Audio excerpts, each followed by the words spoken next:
Okay, good morning, everyone, and thank you for joining us for this our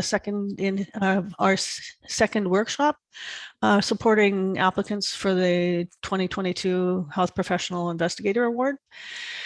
Today's workshop will be doing a couple hours, and I'll go through the agenda in just a minute. And this workshop will be really focusing on some tips and tricks on some of the ideas about how to integrate patient, public, and community partner engagement plans into your proposals. So that's the focus of today's workshop. My name is Lynn Feehan. I am a clinician scientist. I'm a physiotherapist by profession and a researcher in the area of physical activity and arthritis. I'm also here today representing the BC Support Unit, and our role in the BC Support Unit is to really help build capacity for health researchers in BC to develop a patient, public, or community partner engaged approach into their health research. And that's what the BC Support Unit is all about, and I'm here representing that today. And I will also be the facilitator and moderator for this workshop. Before we start, I do want to start with a land acknowledgement. I am coming to you from Vancouver, which is, of course, the ancestral, traditional, and unceded territories of the Coast Salish peoples, which includes the Musqueam, Squamish, and Tsleil-Waututh nations.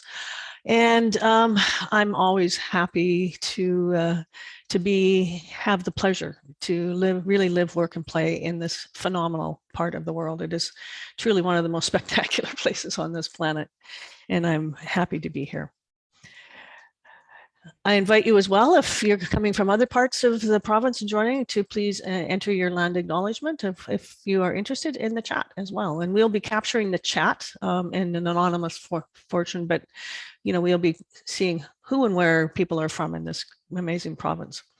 The other thing is we just want to introduce who else is in the Zoom room with us today. So as you know, this workshop is by invitation only, and for people that are registered, because this workshop is very specifically for people who are applying for the 2022 Health Professional Investigator Award. So people in this room will either be the applicants themselves or a designated alternative from their research team. We also have invited the research grants facilitators from the various host organizations that are supporting HPI applicants to also understand sort of what this new aspect is in the 2022 award. And then we will also have in this room a number of people from the BC Support Unit. So like I say, myself, I'm from the BC Support Unit. And then I'll be introducing other people from the BC Support Unit as we progress through this workshop, who are here to support the discussions today, but they're also here to support you as applicants or research grants facilitators to understand what patient partner engagement might look like in this research activities. And as always, in everything that we do in the BC Support Unit, we have a couple patient partners joining us today to help us in this presentation. So that's who's in the room. I'll just also quickly review the agenda of what we're hoping to do. The first hour will be recorded, and as I've already mentioned, and some of you may not have heard this as you joined after, is that this will be recorded, or is being recorded currently, and that if you don't wish to be it's going to be posted on the website. So if you want to anonymize yourself, please turn your video off and change your name in the participant list to a pseudonym or initials. And you are always free to put your questions in the chat directly. And so it's only the first hour, and then we're going to ask everyone to turn their videos on and join in the discussion in the second hour. So that's how we're going to be proceeding today from a process direction.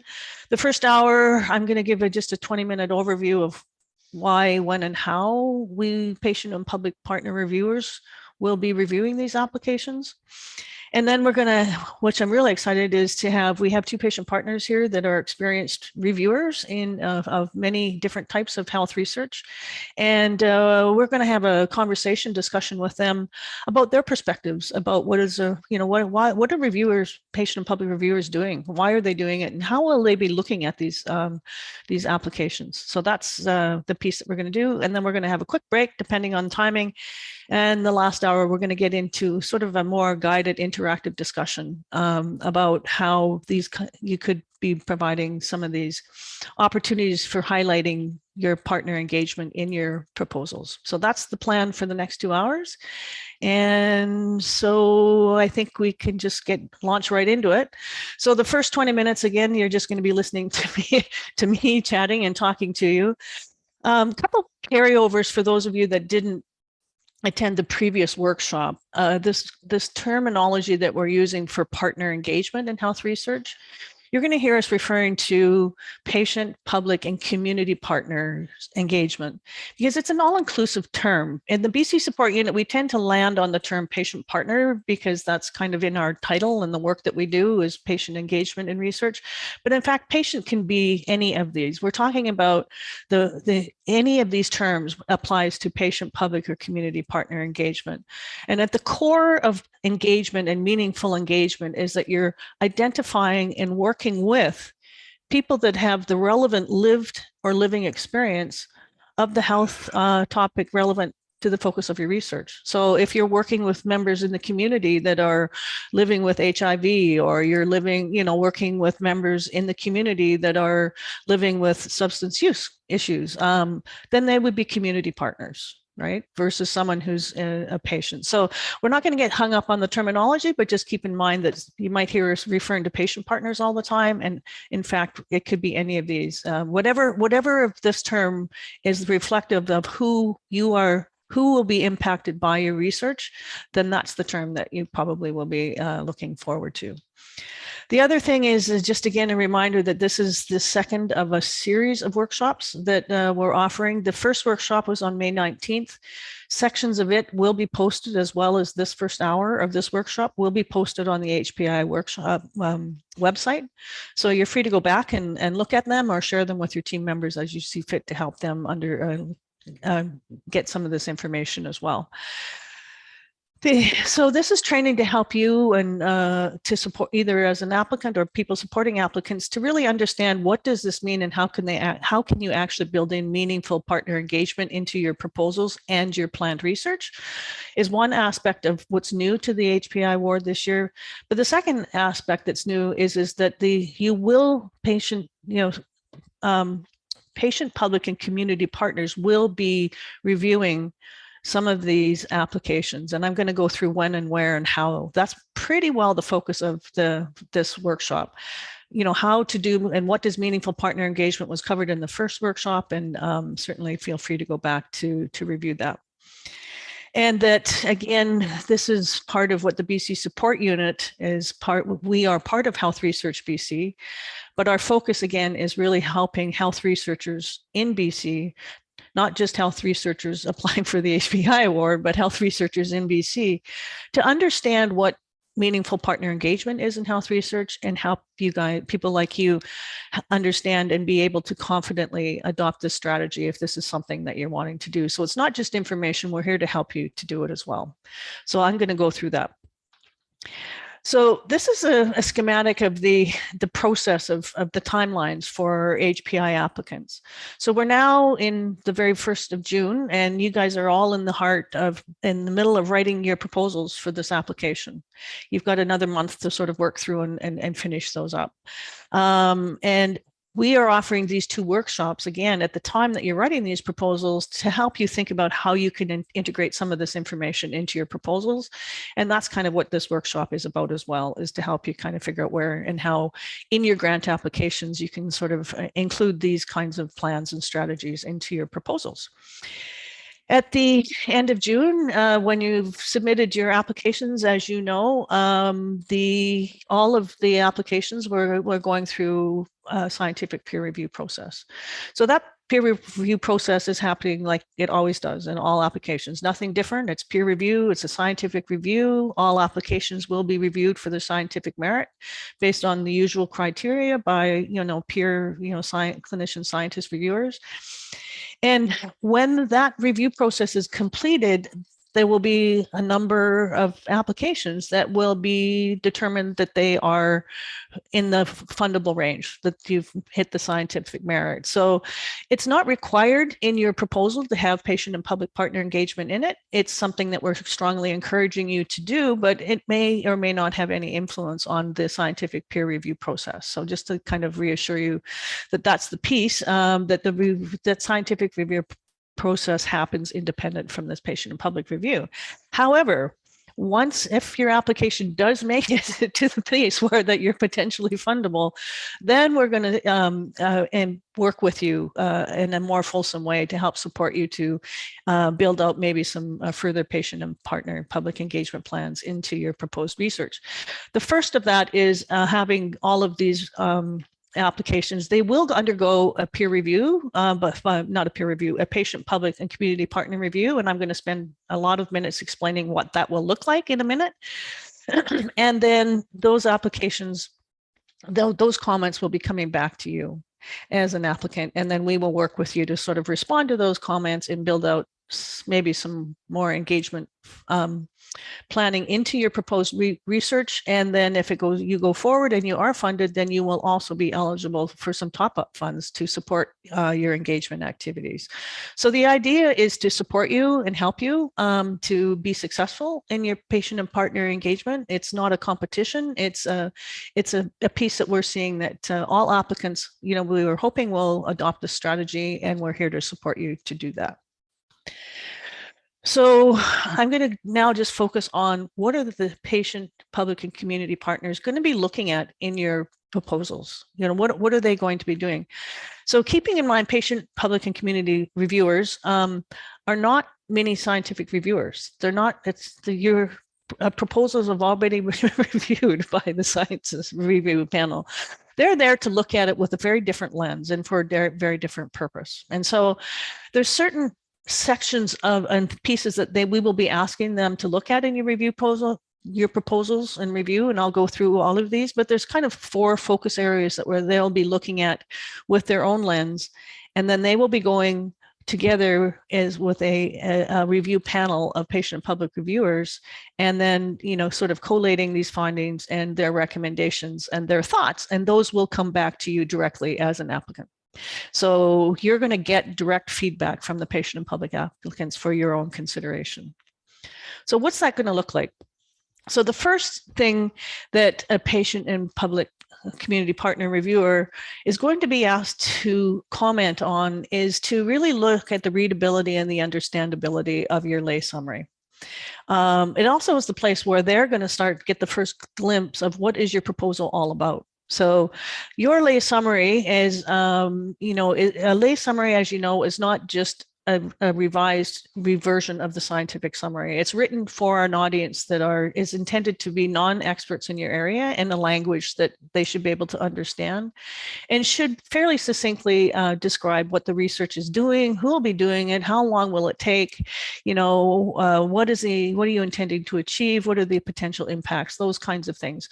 We have lots of resources there for you for how to write a lay language summary, and there's some really, really good resources out there. So I'm not going to delve too much on that, other than to just say that, this is something that you should take some time to look at to make sure that it's accurately reflecting and understandable and readable by someone, not just the public reviewers who will be reading your lay summary, but if you're funded, your lay summary is going to be on the website as well. So it's your way to explain what your work is to everybody. And so it's an important piece, and it's often not considered as sort of why it's there and why it's important. So we hope they've got some really good resources there to help you do that, including a plain language guide that we've developed that really you can work through, and it'll really help you understand what does writing in plain language mean, and how can I create my lay summary to really use and be written in a plain language fashion. So there's some good resources there, and we encourage you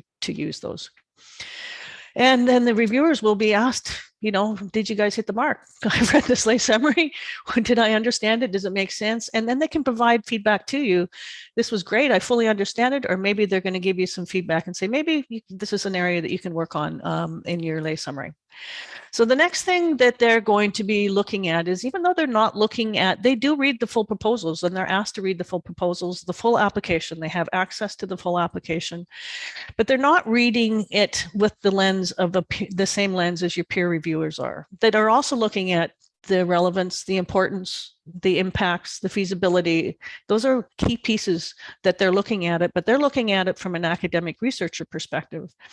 What a patient and public partner is looking at it from a patient and public partner lens.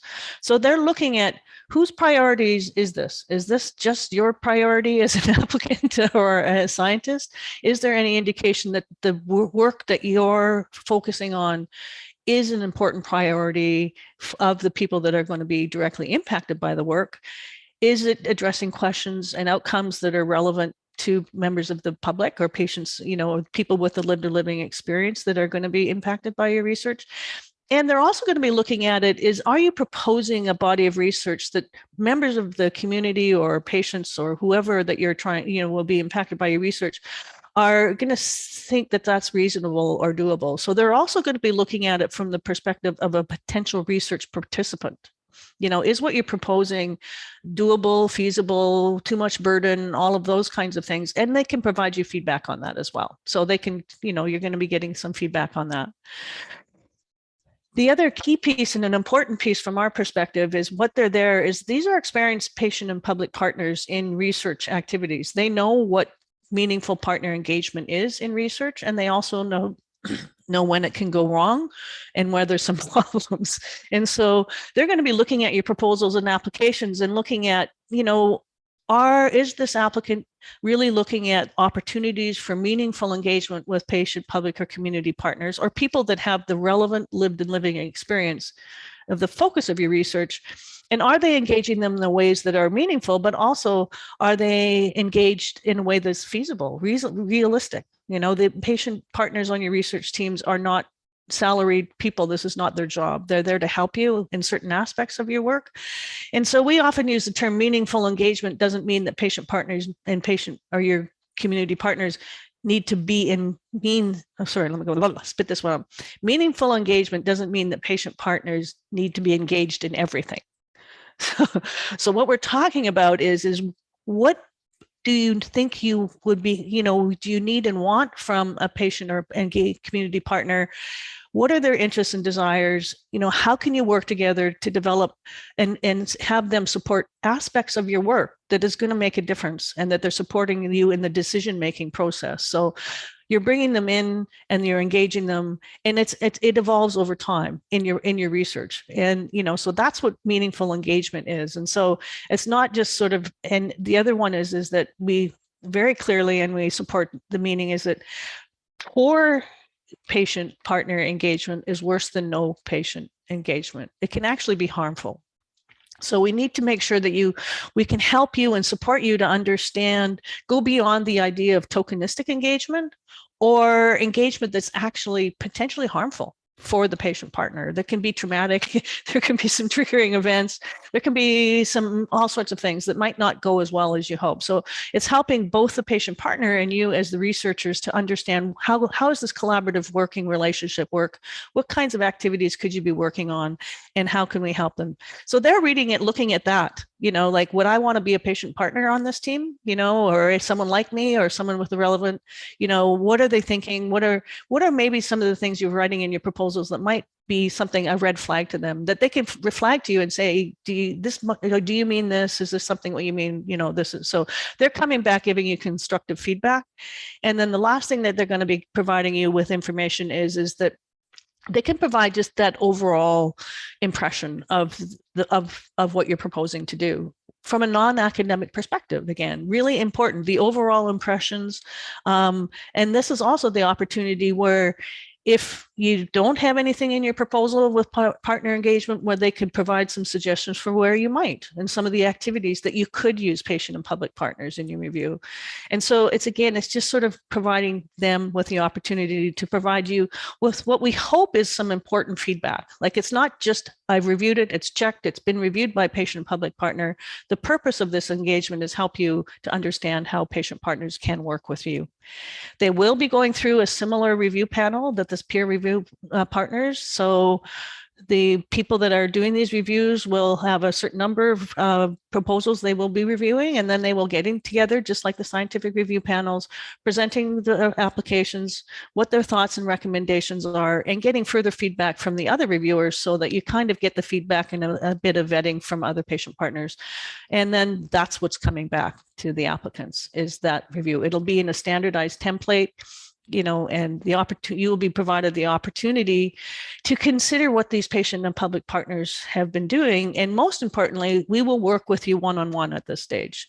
That, we will take the reviewers' comments, we will work with you, we will look at what your application is, and we will work with you one-on-one to say, okay, this is what you said you might want to do in the proposal. This is what the reviewers have said you might also want to consider.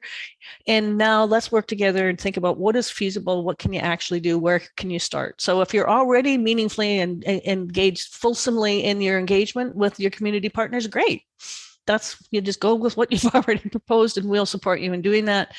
If you don't know what's happening or where to start, then we'll help you take that first baby step and start off feasibly, because it's not just that you're funded and that we're offering top up funds. We will work with you over the next 5 years in your building that capacity to how to work with you and help you understand, and your patient partners understand, what this relationship is.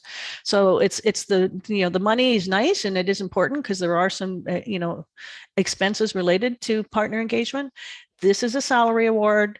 And half of the funding that top up funding you receive will be funding that can be dedicated to yourself or a member of your team who will be the liaison and point of contact and for the patient partners, so that you can have resources and support on your team that's focusing on making sure that your engagement is working. So that's the intention of what this award is, and this part of the award is really helping you to come to the point that we hope that you will be able to understand, one, that public reviewers are reviewing. We're going to go into what they would be reviewing. They're going to be providing you some feedback. We will work with you to think about what do you think you can actually do and how might you do it, and put together an initial plan. That's all we're saying. Is you're not stuck to it. You don't have to do it, but at least this is a place you can get started. And then if you're funded, then you would be eligible for these top up funds, and that we would be willing to work with you and support you as you progress through the awards. So that's the intention of this. Okay. So what I'm going to go through is what I just went through is all on the website. It's in the one-pager of what are they going to be looking at. So if you go to the HPI award and you go to this patient public community review, there's a one-page handout that just summarizes more or less what I've just said and presented to you as well. So you can use that as a bit of a guide. So I'm going to invite you we're going to have lots of Q&A in the last hour, but if you have any questions specific to what I've just said now, I'm really inviting you to make sure you put those in the chat, because we will be coming back to them. So that's the overview of the process and what patient and public partners will be looking at, and then how we hope that that feedback will be used by you to be able to sort of strengthen your engagement plans in your work. So having said that, that's the the dry part of why are we doing what we're doing, and why, and what are patient public partners going to be looking at in your review. So that's the high level overview. But I think most importantly is that, it's not what Lynn says. It's let's hear about what some patient and public partners that have been reviewers learn from them and hear from them. So I'm going to invite both Christy and Earl to turn on their video. And I'll just briefly introduce this panel, and then I'm going to stop sharing. So we have two very experienced patient partners that have worked with us in many, many different aspects, and I'm going to let them introduce themselves. But I do want to just make as a disclaimer and clear that we are not here to provide individual one-on-one consultations for you for your particular proposal. This is not the venue for us to be providing that. And also, Christy and Earl will not be reviewers of your applications. So they're here to help you understand, if they were a reviewer, based on their experience, what are the kinds of things that they would be looking for, and how might they be looking for it. So that's the capacity that they're in here today. And I think their knowledge and their experience and their perspectives, I think, will be very helpful. So that's why we're really excited to offer this panel at this time. So I'm going to stop screen sharing. Great. Okay. All right.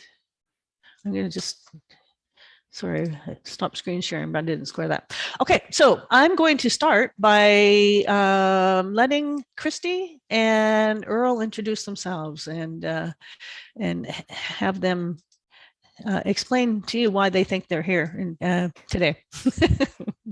So go ahead, Christy or Earl. Earl, do you want to start? No, let you go first. Ladies first. Always a gentleman. Thanks, Earl. So hi, everyone. I'm sure some of you may remember me from our first workshop. So I am a patient partner in various capacities as a result of a lifetime of lived experience with our healthcare system, both first as a congenital heart patient and then later as a heart transplant recipient, and all that that entails. And as a patient partner, I've been involved as a partner on project teams and advisory committees and councils, as well as a partner reviewer. And I've been very fortunate to be involved in a wide array, so practice-based at local health authorities, as well as more national peer reviews related to more innovative pilot projects. And I'm grateful to be able to be here today and provide you with some of my insight. So Earl, over to you. Hi, I'm Earl. I'm coming to you from sunny White Rock on the ancestral lands of the Semiahmoo folks. I'm a retired guy, and I have been involved in patient partner research for approximately 3 years now as a result of knowing Christy through the Transplant Research Foundation of British Columbia. My healthcare journey started in my early 30s. I had a crazy autoimmune liver disease, which led me to having a liver transplant approximately 25 years ago. So I have that lived experience of all those years in pre-transplant and post-transplant. And in those journeys, I was always involved with being a subject of research. So when the opportunity came from Christy to be involved in actually working with the folks doing that research, I jumped on it, and I really, really enjoy it. I find it very, very rewarding, and I'm exceedingly happy to be part of today's experience for you. Great, thank you both. Maybe we have worked with both of you, but I'm just, today's focus is really about being a reviewer, a patient public reviewer on proposals, and you're not scientific reviewers. Neither of you have a scientific training or academic training. So there's different ways that, partners can be engaged in research. And what we're supporting these applicants is to sort of at least engage with, patients as partners on their research teams. This is a different role. This is a patient public reviewer of proposals. So I know you've been participants, in research, you've been partners on research teams. Why would you want to be a patient and public reviewer of these proposals? So go ahead. Sure. How's that for an open landmine question for you? I'll jump in first and do it. I mean, the major reason that I'm involved, as I say, and obviously I've been very fortunate in my life journey, and having gone down that road, I have an immense amount of lived experience in the healthcare system, and seeing what goes on and how it happens and all of that. And I just think it's a way of me, in a way for me to give back, and share what I've learned and help the folks who are working within our healthcare system or for the healthcare system to make life better for everybody. So for me, that is the most rewarding part. And I think I have that proverbial lifetime lived experience, which I would like to share with the researchers and hopefully help them succeed in their goals of making life better for everybody. Thanks, Earl. Christy. So for me, it's critically important. Not only is, of course, my life directly dependent upon research, but I also think that the broader picture that being engaged in a peer review process as a patient, public, or community partner reviewer really helps close that engagement loop. It really helps bring it full circle. But in addition to that, it also really encourages investigators, I think, grant programs, as well as funding agencies to really think about and to consider the accountability, the relevancy of the research that's in question. And I've also found that it also helps to really strengthen those partnerships between those researchers, investigators, as well as the patient, public, and community partners, but also larger populations. Great, thank you. So, I think one of the things about being a patient, reviewer of proposals is it really is, besides an eye looking at it differently, it's really about that early engagement and having the public and patient partners really have some sort of perspective, bring some sort of perspective too, but also some influence over, what the proposed research is going to look like and how could it engage with patient partners. So it's about early engagement. Engaging once it's been funded is great, but we want you to be able to start to learn and how to work with patient and public partners as you're developing your research and as you're working through. So we want this to be a way and approach that you do research and that to see the value as well and get the input from patient and public partners. So I think that's great. I think we know, why, someone like Earl and Christy can bring value and do this. What I'm wanting to think about is and just reiterate is you guys don't have scientific training. Like, you're not academics, and most patient and public partner reviewers are not academics. So what is it that you think that you're being asked to read these scientific papers and provide feedback on that? What kind of training background, how did you learn about that stuff to give you some confidence to be able to do what you're being asked to do? Okay, I'll go first, Earl. We'll take turns going first.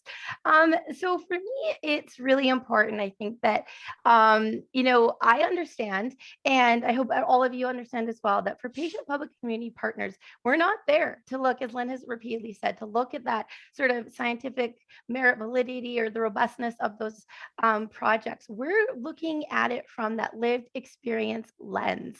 And as a reviewer, I've undergone extensive training as a patient partner, so around what the concepts of engagement look like, what that means, but also for every sort of grant that I am reviewing for, there's grant-specific training, and that will also be occurring for this competition. So that helps to ensure that as a reviewer, I am able to, and that of course the reviewers for this competition are able to look at these applications and really bring in that lived experience lens and to consider those wider implications, and not only look at those applications in an unbiased way, but in an insightful way that's able to provide, I think, helpful and constructive feedback that will ultimately contribute really to kind of the robustness, I think, of the research in question.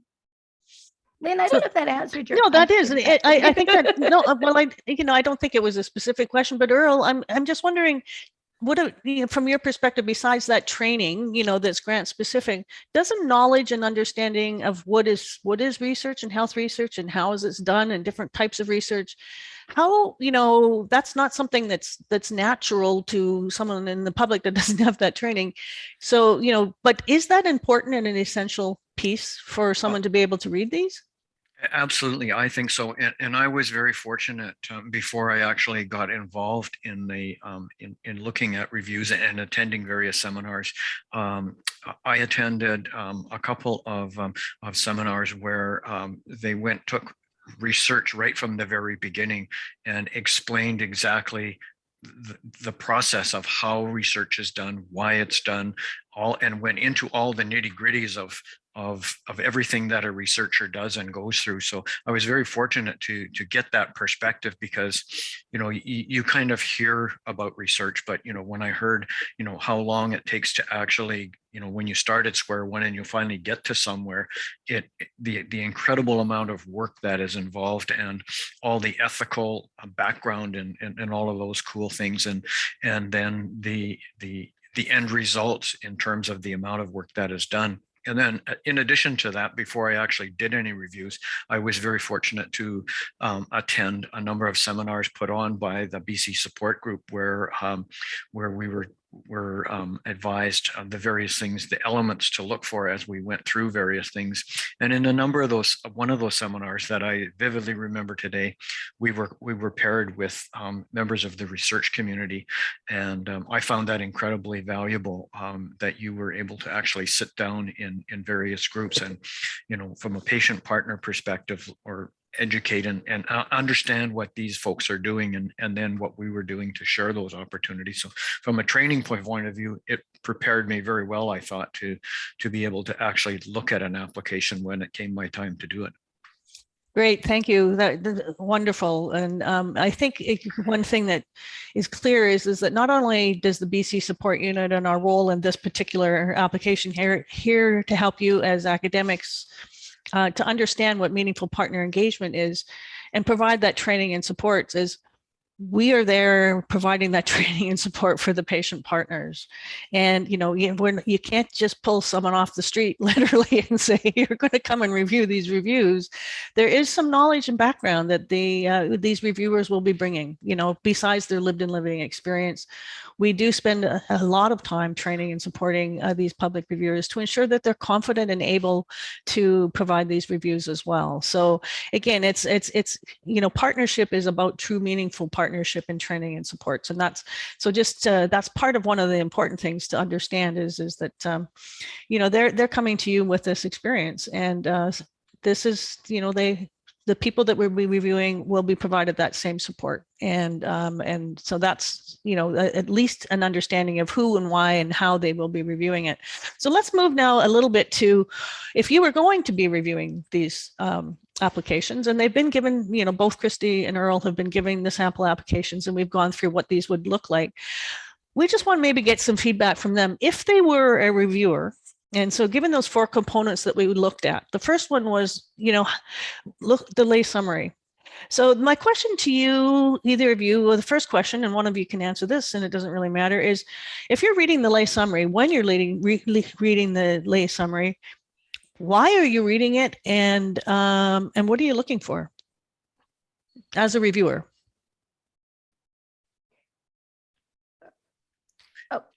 Whose turn to go first? I'll go back to the gentleman's route. Ladies first. Okay. Sure, Earl. So for me, that lay summary is so critical because it's really helping form my foundation for understanding the project, for when I really get into that heart of the application. And so when I approach the lay summary, I want to be able to read that through. And really on the first go, I should be able to come away with a solid understanding and comprehension of what this project is about, what those more complex concepts really entail, and what is going to be more further explored throughout the application. So for me, those are the really critical pieces. Great, thank you. Yeah, so it's really the place where the reviewer is going to start to try and figure out what you're talking about. So maybe Earl, to you, a follow-up question to that is what makes a lay summary readable and understandable? Well, I think the most important thing, as you mentioned early on, and it gets covered over and gets said over and over again. It has to be in, as the title says, lay language. The everyday Joe Q citizen, Joe public guy like me should be able to be able to read it and clearly understand without scratching my head, thinking, what's going on here? Why are they doing this? It has to be in everyday, ordinary working guy's language. And it has to clearly indicate exactly what we're doing, why we're doing it, and what the benefits are. So that in a nutshell, it tells me exactly, concisely, and clearly and understandably how we're going to accomplish the goal and what the benefits are going to be at the end of the day. And Yeah, can I go just ahead. add to that, Lynn, too, that another piece that is often overlooked is around the jargon and the technical terms. So spelling out those acronyms for us, providing definitions for the more complex terms, those are really key pieces because that is going to enable us to be able to understand what's coming forward in the larger application. Great, thank you. So yeah, the lay summary is, like you say, has a significant value and purpose, and it is important to kind of get that right. Not just for the scientific reviewer, the patient public partner reviewers, but it is important for the patient public and partner reviewers who will be reviewing your application. So keep that in mind. Okay, so let's look at the next thing that reviewers are going to be asked to provide comments on in these applications, and that is looking at it from the perspective of a person who's not a non-academic, evaluating this concept of the importance or the relevance of the feasibility. So maybe I'll direct this question to you, Christy, so that you guys don't have to fight over who's going to go first. I'm just wondering, from your perspective, you're not reading it from what are you looking at when you're wanting to look at, are these questions, whose priority is this, is the one we come to? Like, this is they've presented maybe in their background the priority of why they think this is an important gap in the academic literature or in science. But what are the other priorities? How do we know if this is a priority that's for people that are going to be impacted? How would you find that? What would you look for? Yeah, exactly. So that's really critical to me when I'm approaching any application. So I'm looking to see, have you communicated to me that you've consulted with these key stakeholders that are really the focus of your research in question? How have you done that? Have you perhaps already engaged, had some initial conversations with those patient public community partners? Or have you perhaps held focus groups or consulted advisory committees? Or does this research already build on some prior activities related to that? Or I'm even looking in your background, your literature review, if that's perhaps something that's included, to see, do some of your references actually cite articles that also stem from the larger consultations with patient public or community? It's not just solely driven by those investigators or other researchers. So those are things that I'm wanting to see if you have been able to show me that this is an area of importance, an area of meaning to those with whom you're intending to help by this research. Wow, great answer. So they're really looking at it from that perspective. Is this an important priority for people that have this living experience, right? So and how have you done that? How have you meaningfully decided that this is also something that's important to the people that will be impacted by your research?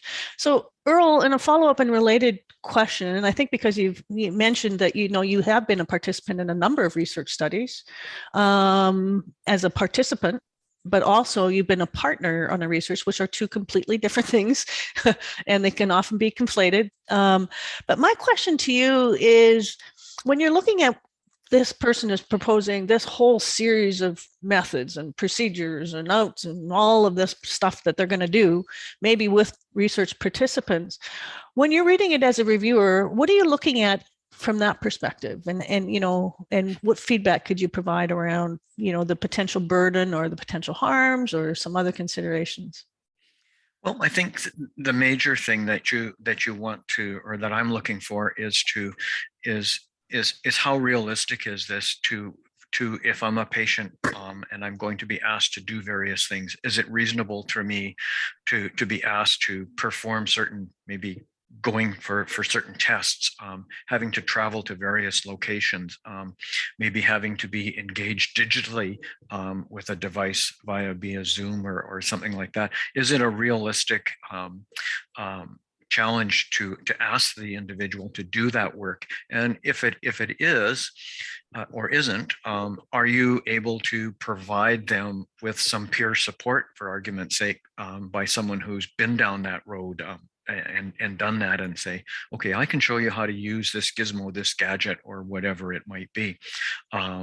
And the other thing that I look for a lot of times too is how they have engaged or acquired their various different patient partners in the research, and are they involved in actually developing the questions, or in conducting interviews. Sometimes patients are concerned about talking about their medical lives and various things like that, and patients tend to relate very well to one another. So having a patient partner on your actual review team or part of it, advising you how to communicate with them, or actually being part of the process, I think is great.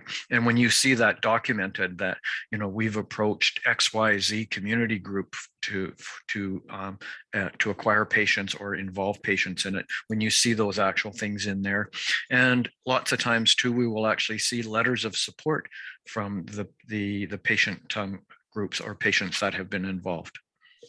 Great, Christy, is there anything you want to add to that?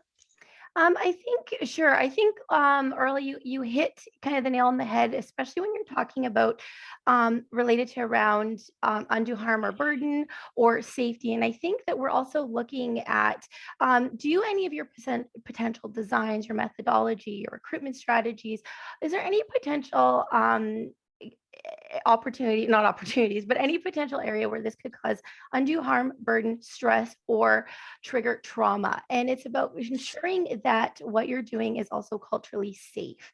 And so as a reviewer, that is also what I'm taking into account, because sometimes what you may see as something what you may be employing as a patient and family partner, someone who's been there, we're able to recognize that there is potential for distress or trauma that really needs to be recognized and acknowledged. Great, thank you. So there's lots of things that the public reviewers are going to be looking at from a very different perspective, as you can see, and also some really, I think, important feedback and bring value to what you're proposing to do your work. So one of the questions is, and you kind of already mentioned some of them, of one of the things you're looking for is, what are they actually intending to do in terms of their engagement with partners on the research team? So not just what is the research about, but what is the actual nuts and bolts of what they're hoping to do in terms of their meaningful engagement with partners. So you've touched on a couple of things, and I want to give you an opportunity to maybe expand on some of this a little bit more. But when you're reading this and you're seeing where let's say they are writing things down and that there is content there, and there says, look, they're really working to try and engage with stakeholders or people that are going to be impacted. When we use this term meaningful engagement all the time as a term to sort of say, when is it tokenistic? Is this, or do they fully understand what partner engagement means? What are the kinds of things when you're reading a proposal, and I'd like both of you to speak to this, when you're reading a proposal, you get the feeling, you get the knowledge, they get this, they understand it, they're really aiming towards meaningful partner engagement in their work versus, not quite, or they may have conflated it. So what is the kind of things, and Earl, I'm going to let you go first. What are the kind of things that you're looking for that really say, yeah, this applicant and this researcher does have the intention to meaningfully engage with patient and public partners? I think one of them, in the last round of reviews that I did, one of the things that I noticed on a couple of the applications, where they actually on the front page, or where in the section they actually name who their team members are. There was what jumped out on me in a couple of them. They actually named a patient partner as part of the process, and I thought, oh, that's cool. You know, they're acknowledging right up front that they've got this person involved. And then I think the main thing that tells me that they have actively been involved is when they're talking about are talking about if we've done, say, interviews with patients. They say the partner was involved in helping us design the nature of the questions and perhaps even being involved in the discussions. And those sort of things. And you can tell by the language that is used in the methodology and the things that they're talking about that a patient partner has actually been involved in it. The wording and the language and the nature of what they're saying and explaining how they're actually going about a process and involving a patient in the process leads me to, I can tell from the way it's being presented and at the outcome at the end of it, the results of it tell me from the way it's worded is that what they've been able to accomplish by actually having the person involved right from the very start and working through the various elements of and stages of the program. Do you want to add to that, Christy? For sure. Earl, you covered it very well. And I think it's exactly what Earl said. It's about conveying to us that your plan is well thought out and that you value, respect, and you see that patient, public, or community partner as a member of your team. And that you're telling us how they are involved in helping to shape those elements of your research and that they have a role and a voice in decision making. So that's really key. I don't want it to be tokenistic. I don't want to see just one line that says we will engage patient, public, community partners. That's not sufficient. I want to see that you've thought this out. What is that going to look like? What does that mean to you? That doesn't mean you have to have, a detailed or exhaustive list of all those potential ways you're going to do this, but just that you've given it some more deliberation and thought this out. And I'm also going to want to look at your budget and I want to see, have you counted for that partner's time? Do you recognize that there may be potential barriers to their participation? Could it be childcare, transportation? And you factored those into the budget as well. So. Great, thank you. So those are the things you're looking for that show that this application or this applicant is engaging and working already. What about though for those people that are applying for this award or are new to this, right? It's not about penalizing, right? It's not about saying you aren't doing this. It's when you're reading an application and when you're looking at it in the scenario that they say, they haven't really started on a plan or they're not quite sure or they might be misunderstanding. So just in closing, what are this kind of feedback that you want to give to those applicants when you're reading that can help them to understand, so that it's just sort of saying, you're getting some of it, maybe not all of it, and maybe here's some ideas of where you could move. So again, Christy, I'll let you start with this one. Exactly, because you always want to take more of that strength-based approach because ultimately we all want the same thing, and that's to ensure that the best possible research is, of course, getting funded. And so our feedback is there to help support you in that engagement. And we will look at perhaps even some of your wording. Do you recognize the difference between, a participant versus an actual partner? We will look at ways that you could perhaps include them in your knowledge translation, because that's often an area that's missed, and how you're looking at, getting these findings back out into the community. So there's a lot of different areas that we're looking at, and to know that it's never too late. You don't have to always come forward with a super well-developed patient engagement plan embedded everywhere in your application, but just that you're beginning to think about it and that you're trying. I think that is the biggest thing. Great, thank you, Earl. It's pretty hard to add to that synopsis, but I agree 100%. I think we all want to be part of the solution at the end of the day, and anything that that we find and can communicate back to you, which help you, is what we want to do. Whether it's actually saying, if you put this in here, or maybe if you did this, maybe if you did that, it would be helpful, or saying like, hey, maybe you should go talk to those guys at BC Support.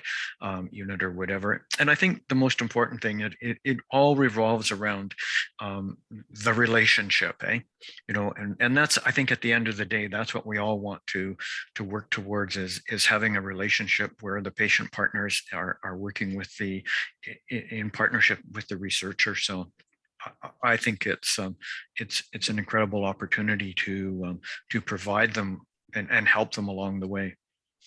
Great, thank you. So, and just in the interest of time, I think I will wrap up here, and just most importantly, thank Christy and Earl for their amazing insights and perspectives.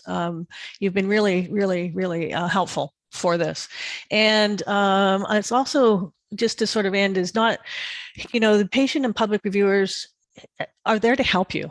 Right. That's what this process is about, is to help you understand what this could be and what it could look like. So we and the patient public reviewers are going to meet you where you're at.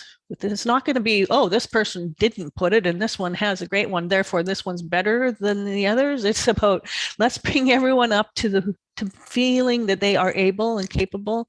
And there's always a place to start. That's what we want you to take away, and hope the patient public reviewers will give you, is some ideas of where to start. If you're not quite started yet, these are some ideas of where you're started, and also to provide you some positive feedback and feedback and say, this is great. I see this. This is another way that, have you considered this, to help you evolve in your relationship. We're here to meet you where you're at, and the patient public reviewers will help us identify where that is and support you as you move forward.